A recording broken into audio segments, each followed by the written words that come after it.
This video went up early for YouTube channel members. I'll admit I'm not the brightest crayon in the box sometimes.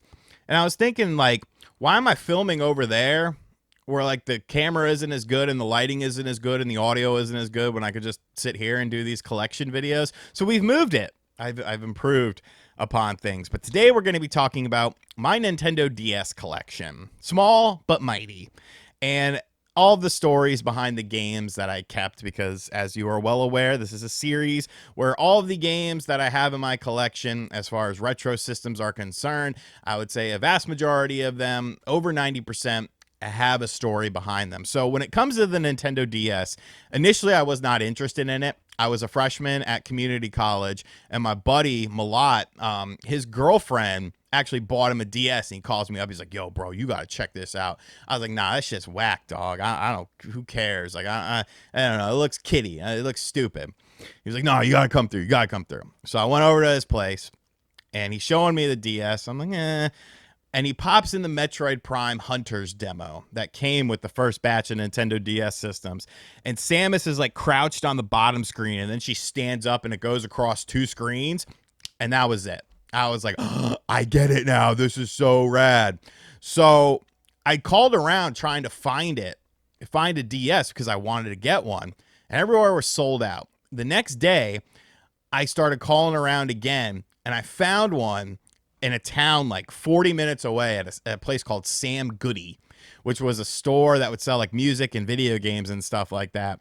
And I had class that day, and I was like, no, I'm skipping my first class. I'm going up there to get it, and then I'll go back and just do the rest of my classes. So I drove up there, picked it up, got it with Super Mario 64 DS, went back. I remember we had this place called Blue Hall where you could like, it was like a chill spot, and you could smoke cigarettes because it was early 2000, and there was like the food area was like right next to it, which probably wasn't very healthy. And they had a stand-up Cruisin' World arcade cabinet in there. And so I went there. It was probably like 10 o'clock. I think I had class at like 10:30 or 11. I got some food. I sat down. Next thing I knew, it was 4 o'clock in the afternoon, and I was still playing this damn game. I love this game. This is a great version of Super Mario 64. I adore Super Mario 64. It's one of my favorite games of all time. And being able to play it portably was just so awesome. I remember, bro, we'd go out to dinner with Malat's family. We'd be sitting there like peekto chatting, like penis drawings to each other and stuff, and just cracking up. His dad would be like, "What the hell y'all boys doing?" "Nothing, sir." Next game on the list, we'll take a look at a rare boy. This is actually a very expensive game. Once again, another game that it's like, this is so cool that it's portable. Resident Evil Deadly Silence. I love this version of the game. I love the rebirth mode, I think it was called. Yeah, rebirth mode. I love the first person slashing that you could do within rebirth mode. Me and Malat would play the multiplayer on this as well, which, it was actually pretty fun. Like, you couldn't actually see the other character. You would just see like an icon of where they are, but like such a fun game. And really, it's like the first re-release of the original Resident Evil. Of course, there was stuff on, the GameCube remake and stuff like that. I love this game though. I absolutely love it. I love the cover art. Like, I think the cover art is so cool with like the tyrant and stuff like right on there. Super awesome game. Very pricey nowadays. I think this goes for like $100, but no, it wasn't leaving my collection. Next up, Castlevania Dawn of Sorrow.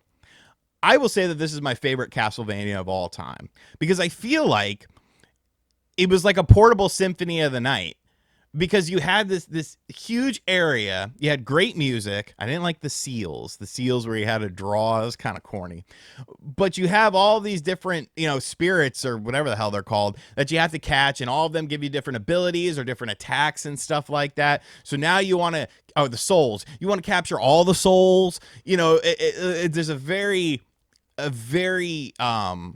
large replay value with this game. And then you also have Julius mode. I remember I still have the strategy guide for this game, and it's like a thick ass book, and when you flip it upside down, you get like the Julius mode stuff in here. Brilliant game, brilliant music, brilliant level design, brilliant artwork, an absolute treasure of a game. I know that there's people that like, the other Castlevania DS games more, but this was my favorite, dude. I think they absolutely nailed it with this game. Next up, this is going to be a weird one for a lot of people. Nanostray.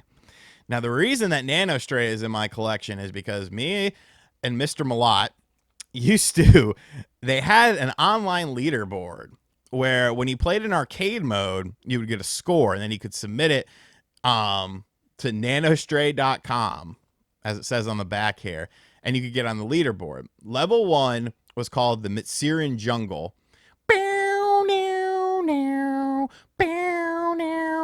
And we decided that we were going to become experts in this game.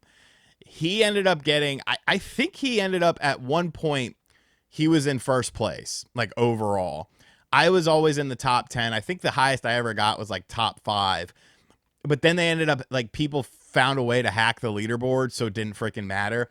But, like, I just played this game so much. And I really enjoyed it. I thought the music was really good. The graphics were really good.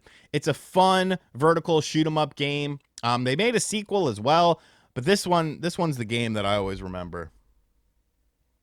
Next up, Tony Hawk's American Skateland. Now, this might be a weird one for some people, but what I liked about this game was the multiplayer, the local and online multiplayer, and the fact that you could create your own designs on the touch screen with it. It kind of has a cel-shaded graphical style to it, but it was really fun. And, like, the online stuff made it really unique. Like, Nintendo games used to have online. I'm going to show you a game here in just a second, our final game, where you get native voice chat. First party game. But this game was super fun. It was a Tony Hawk game. The franchise was getting a little bit stale. But I do feel like there was a place for this game. The fact that it was handheld, the fact that you could create your own designs on the touch screen was really cool. So you can make your own boards and graphics and stuff like that. And the online was actually pretty solid, all things considered. It was fun just to, like, get with a couple people and just, like, skate. So a lot of fun memories playing that with Malott. And then, of course, our final game. This should come as no surprise if you are a longtime viewer of this channel. I also have the First Hunt cartridge in here as well. Metroid Prime Hunters, a.k.a. Milktroid, a.k.a. one of the most impressive online games that Nintendo has ever made. There's tons of levels. There's native voice chat. This game, dude, we played this game so much. So much. So we were in clans. He would come over to my apartment, and we would just smoke up and play this game for hours and hours and hours. We figured out that if somebody was cheat, because, like, people got, like, action replays and stuff, and you couldn't kill them, and, like, if you lost, it would affect your ranking. So we figured out that if you ran away from the router and disconnected that way, like, if you turned off the router, it wouldn't work, but if you ran away from it, you wouldn't get caught with a loss. So, like, if somebody was cheating, dude, one of us would just get up and, like, run down, I was in a second floor apartment, run down the stairs and then run down the street until the connection was lost. And, like, bro, thousands of hours into this, literally thousands. He and I broke so many, because the way you have to hold it was, like, the trigger was how you shot, and that's the way we used the controls, and we controlled it, your direction with the so essentially, you would move around, you would look around you'd move with the D-pad, you look around with the stylus, and then you would shoot with this. We broke so many systems, but I was working at GameStop at that time, so I would just take the system as a damage system and give us new ones whenever we needed it. So many memories with this game, though. This is by far my most played video game of all time, and I think this will actually be the screenshot as well, but I won't bore you with that. But yeah, that's my DS collection. A system that I definitely have a lot of fond memories of. It was a great time. It was a fun time in life.